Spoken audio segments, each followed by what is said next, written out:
Hi, this is Jaya. In this video, we shall see about Philip Sidney.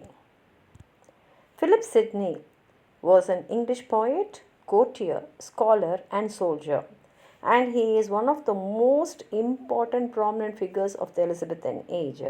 He was born at Penshurst Place, which is in Kent, in an aristocratic family, and he was educated at Shrewsbury School and Christ Church, which is in Oxford. He was the eldest son of Sir Henry Sidney and Lady Mary Dudley.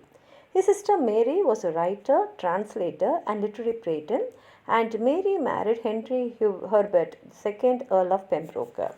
Sidney dedicated his longest work, the Arcadia, to his sister Mary. After her brother's death, that is, after Sidney's death, Mary reworked the Arcadia, which became to be known as the Countess of Pembroke's Arcadia. In 1575, Sidney met Penelope de Vaux. Although much younger, she inspired his famous sonnet sequence of the 1580s, that is, Astrophil and Stella. Her father, Walter de Vaux, 1st Earl of Essex, was said to have planned to marry his daughter to Sidney, but he died in 1576 and therefore their marriage did not occur. Penelope de Vaux was married, apparently against her will, to Lord Rich. Sidney was knighted in 1583. An early arrangement of marriage to Annie Cecil, daughter of Sir William Cecil, and eventually wife of De Vera, had fallen through in 1571. In 1583, he married Frances, the 16-year-old daughter of Sir Francis Walsingham. In the same year, he made a visit to Oxford University with Giordano Bruno, the polymath known for his cosmologic theories, who subsequently dedicated two books to Sidney. In 1585, the couple had one daughter, Elizabeth, who later married Roger Manners, the 5th Earl of Rutland, in March 1599 and died without issue in 1612. Regarding Sidney's literary writings, he was successful in more than one branch of literature. But the sad thing is, none of his works were published during his lifetime.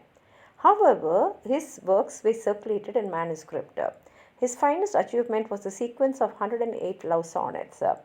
These owe much to Petrarch and Pere de Ronsard in tone and style and place Sidney as the greatest Elizabeth sonneter after Shakespeare.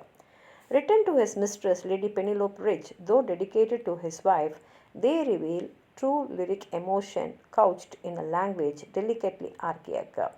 In form, Sidney usually adapts the Petrarchian octave, that is ABBA, ABBA, with variations in the sestet that include the English final couplet. During his absence from court, he wrote Astrophil and Stella and the first draft of the Arcadia and Defense of Poesy. Somewhat earlier, he had met Edmund Spenser, who later dedicated the Shepherdess Calendar to him. The Injury and Death. He joined Sir John Norris in the Battle of Zutphen, fighting for the Protestant cause against the Spanish. During the battle, he was shot in the thigh and died of gangrene 26 days later at the age of 31. Sidney noticed that one of his men was not fully armored in the fight. He took off his thigh armor on the grounds that it would be wrong to be better armored than his men. As he lay dying, Sidney composed a song which has to be sung by his deathbed. While lying wounded, he gave his water to another wounded soldier, saying, "Thy necessity is yet greater than mine." This became possibly the most famous story about Sir Philip, intended to illustrate his noble and gallant character. Sidney's body was returned to London and interred in Old St. Paul's Cathedral on 16th February 1587. The grave and monument were destroyed in the Great Fire of London in 1666. He was memorialized as the flower of English manhood in Edmund Spenser's Astrophil, one of the greatest English Renaissance elegies.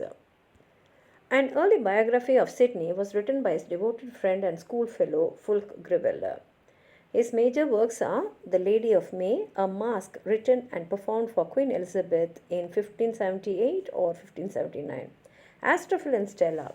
This is the first famous English sonnet sequences, Astrophil and Stella, which was probably composed in the early 1580s. The Countess of Pembroke's Arcadia. The work is a romance that combines pastoral elements with a mood derived from the Hellenistic model of Heliodorus. William Shakespeare borrowed from it for the Gloucester subplot of King Lear, parts of which were also dramatized by John Day and James Shirley. According to a widely told story, King Charles I quoted lines from the book as he mounted the scaffold to be executed. Samuel Richardson named the heroine of his first novel Pamela, a virtue rewarded, after Sidney's Pamela. Arcadia exists in two significantly different versions. Sidney wrote an early version, that is old Arcadia, during a stay at Mary Herbert's house. He completed most of the first three books, but the project was unfinished at the time of his death. The third book breaks off in the middle of a sword fight. There were several early editions of the book. Fulk-Grivelly published the revised version alone in 1590. The Countess of Pembroke, Sidney's sister Mary, published a version in 1593. In the 1621 version, Sir William Alexander provided a bridge to bring the two stories back into agreement. An apology for poetry, also known as the Defense of Poesy and the Defense of Poetry. Sidney wrote a Defense of Poetry before 1583. It has taken its place among the greatest critical essays in English. It is generally believed that he was partly motivated by Stephen Goosen, a former playwright who dedicated his attack on the English stage, the School of Abuse, to Sidney in 1579. But Sidney primarily addresses more general objections to poetry, such as those of Plato. In his essay, Sidney integrates a number of classical and Italian precepts on fiction. The work also offers important comments on Edmund Spenser and Elizabethan stage. And finally, the Sidney Poems. These English translations of the Psalms were completed in 1599 by Philip Sidney's sister Mary. If you have anything more to add on to what I've said, please write it in the comment box, like the video, share it with your friends, and if you have not subscribed my channel, please subscribe and support. Thank you.